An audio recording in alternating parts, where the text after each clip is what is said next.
Hello and welcome back to Let's Play Crusader Kings 2 Horse Lords as the Mongol Empire. Now, of course, only the only Mongol Empire on the map, since the other one has been gotten rid of, which is very nice. In our last episode, we successfully took this province down here, whichever one it was. This one, I think. So we were trying to gain full control, or at least better control, over the Silk Road. And also to that end, we've declared war on these guys for the county of Kangli, which will give us a little bit better control. Of course, we're temporarily blocking the trade ourselves now, since we are actually sieging this province. That's okay though. We also declared war on Yugra up north here, but we're sort of ignoring that in the hopes that our vassals will take care of it, which maybe they are. They seem to be headed generally in that direction, maybe. Something else that happened last episode, interestingly, is the Pope has declared a crusade on this kingdom down here in southern India, which is unprecedented in my experience, but I guess it is a thing that can happen. So a few people have joined: the Duke of Yiland, the King of Genoa, Teutonic Order, some countesses and counts. I don't really like their chances of actually getting any troops over there, but I suppose it's possible. And I really should have known where the Kingdom of Tamilakam was, since I actually played as that kingdom in a previous series on YouTube. But anyway, let's go back to our own business here. We're about to finish a siege in Kangli. And somebody called Alkadai has arrived at our court, okay. He's a falconer. And my wife is pregnant again. We'll keep pillaging all of our various holdings.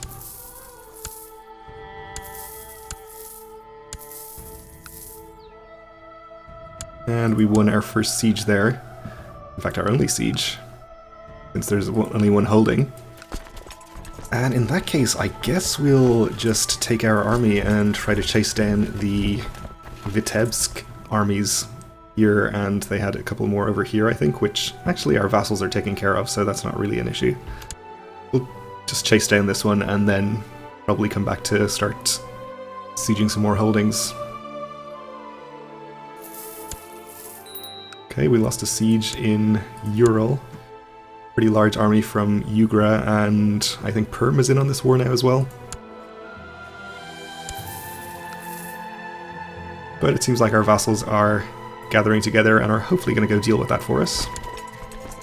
If not, we'll do it ourselves once we're done taking care of this. Alright, we'll try getting in this way now. And we are going to catch them there, that's good.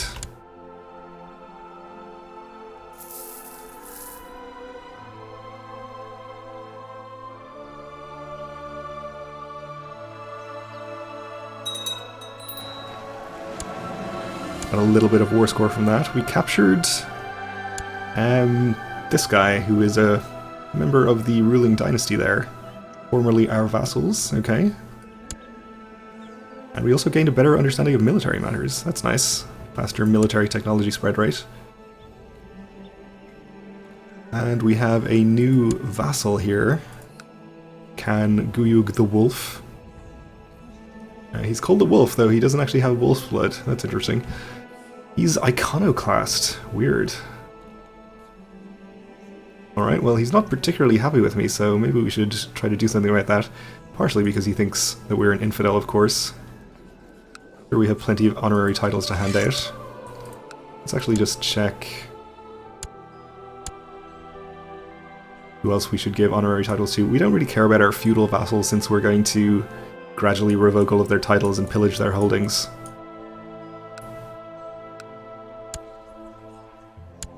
So we'll just ignore them. We do need to appoint a court chaplain, though. And nobody is particularly well suited. I guess we'll just give it to... you guys don't have the relevant ambition, but we may as well give it to one of these guys, since it will improve their clan sentiment.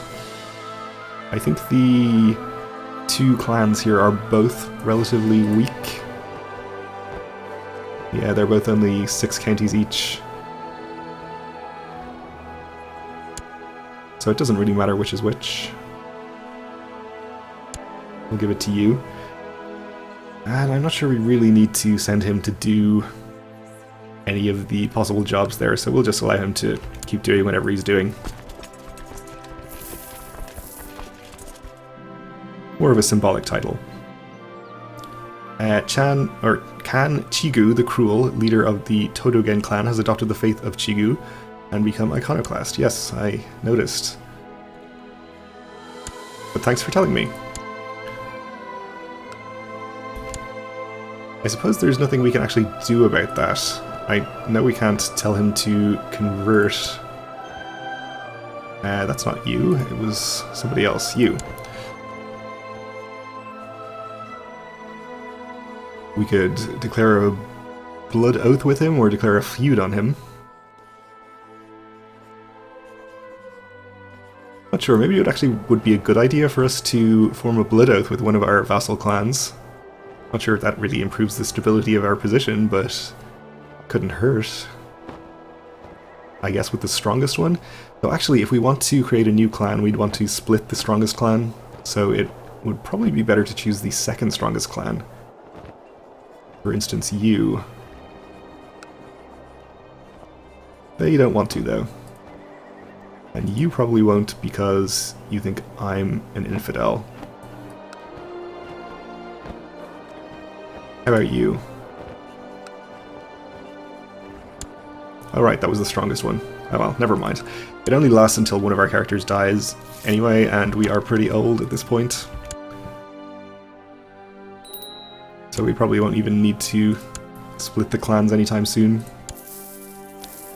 Before we die.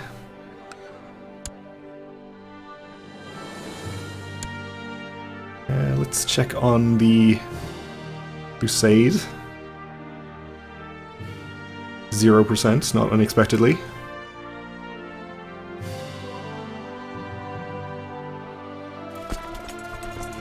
So they do have a little army down here, we could go and fight that, and I suppose we may as well since we're not really doing anything else right now.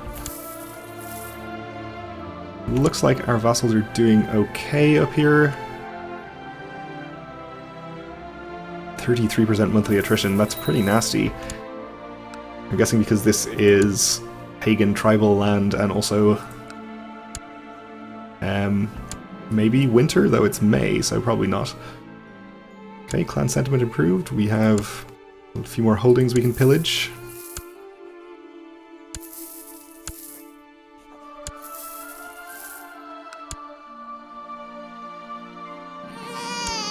And we had a daughter, okay.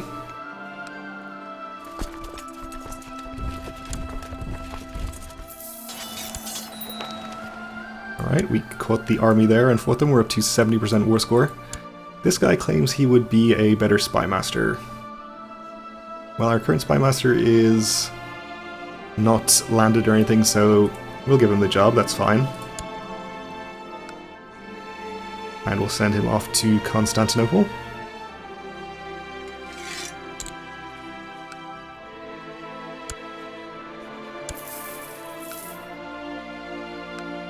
And let's see, only one building left to pillage there, that's fine.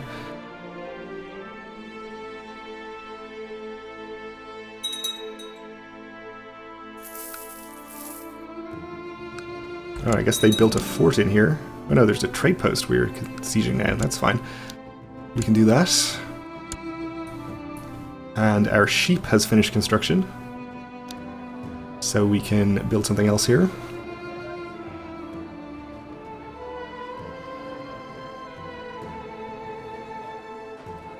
Let's just do cattle pens, more nomad tax and population growth. We are losing the war up in Ugra at the moment, though we do have a large vassal army up here now, so they should, if they can catch the army here, turn this around for us.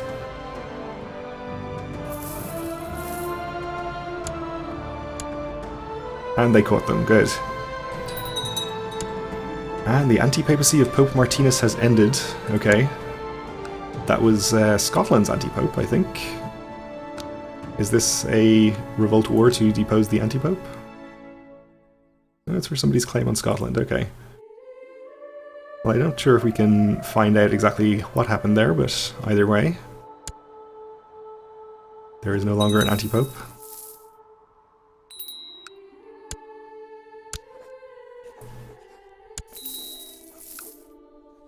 And we can invest in technology.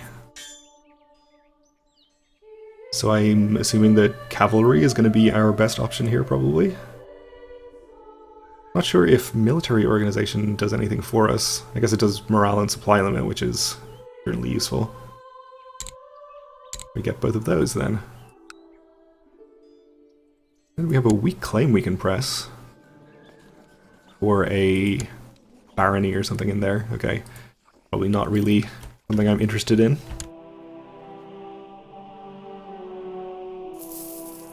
Alright, so we could get armies over here to Vitebsk to siege some more holdings, but it's so far away, and our vassals are actually doing some of that already, so we'll just keep our army where it is and count on the ticking war score to get us there pretty soon. And we're being called to arms by the Bulgars again. Against King Dmitry of Rus. Sure, I'll accept. What's this war about?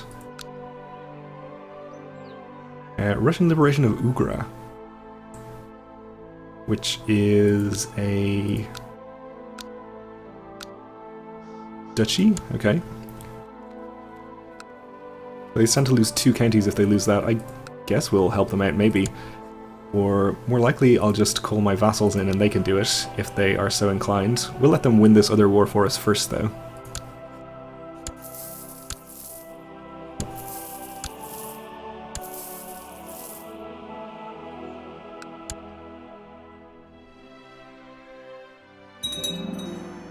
And our cattle pens are completed.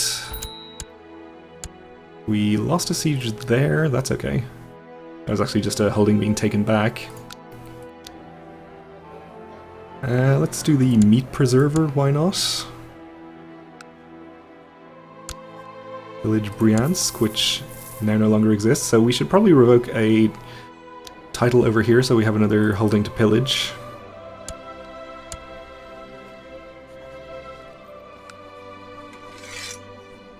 So it costs us 25 prestige, which we can definitely spare. Annoys him, which we don't care about. And annoys our other non-nomad vassals, which we also do not care about.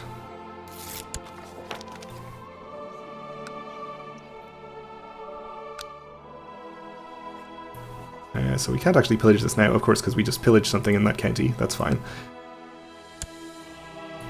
That makes sense. Oh, and our vassal is fighting the army from Vitebsk here. Looks like a small but evenly matched battle. And Perm has been called into the Ugra War again. I guess they dropped out for some reason. We're at 50% in that war. So hopefully our vassals will siege something.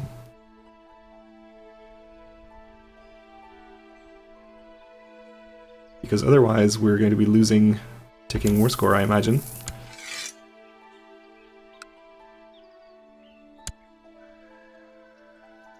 In fact, we might have to send our own army up there to take something. Looks like the Bulgars are doing just fine against Rus by themselves. Though they are looking pretty strong. They probably have a decent number of troops available. Or not. They could have a pretty small number and be doing pretty badly.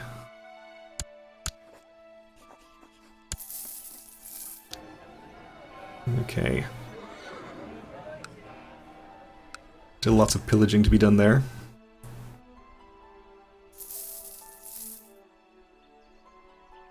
Well, I suppose we may as well just send our army up here right now. Since I think we're going to cruise to victory in this other war pretty quickly without any further intervention. We shouldn't be able to siege that back with 71 troops.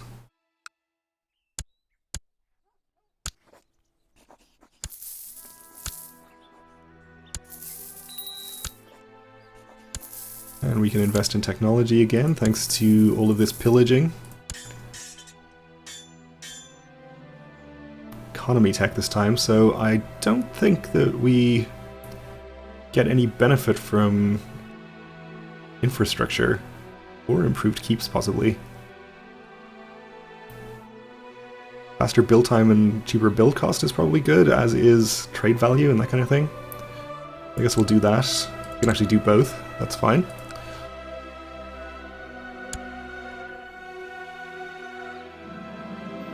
And my wife is pregnant again.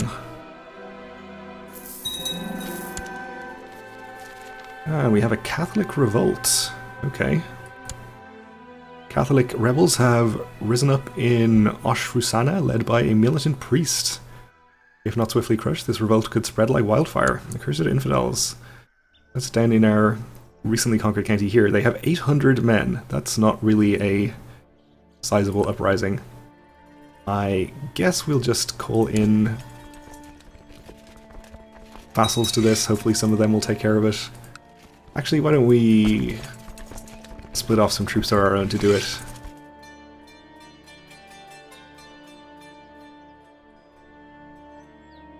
2,000 is probably more than enough.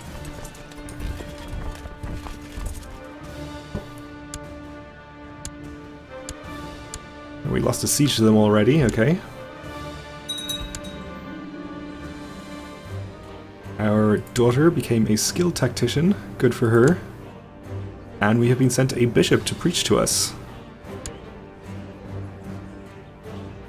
He was obviously going straight into the dungeons and then back home. So we're at 96% now against Vitebsk.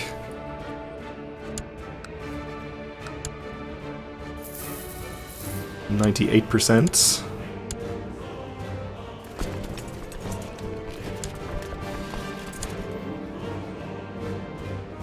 More clan sentiment.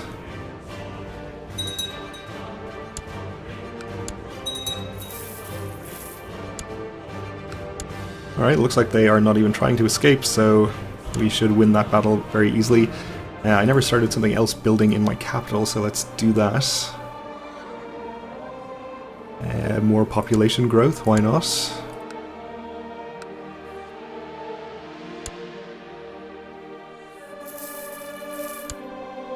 Okay. I guess we have to take back a holding or two. Oh no, we don't. We've actually gotten to 100% already, so we can enforce demands and you get executed. We'll send this back up to join our other troops, though actually our vassals did complete a siege there before we even arrived, so we've won this one as well.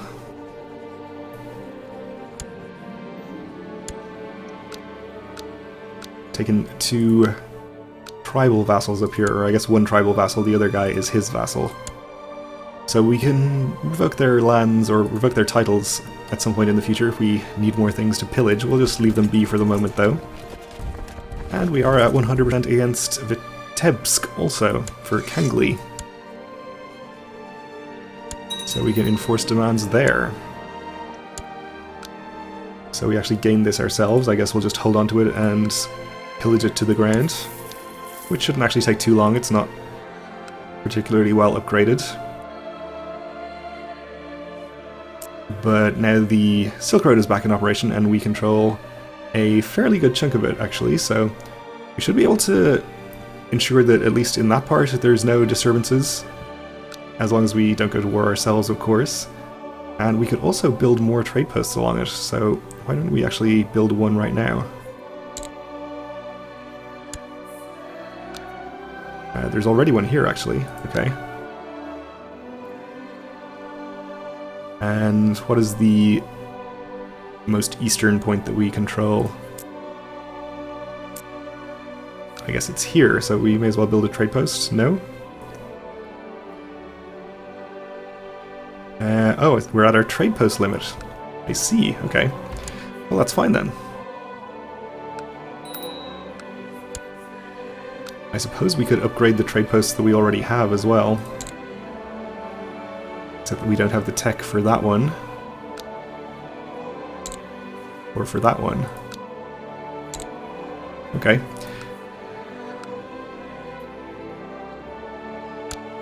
Well, we'll continue to pillage, of course.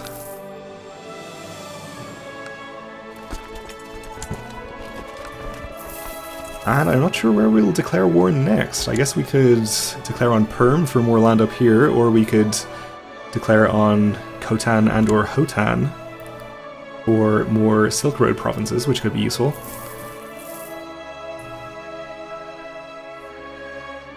Or we could turn our attention further west.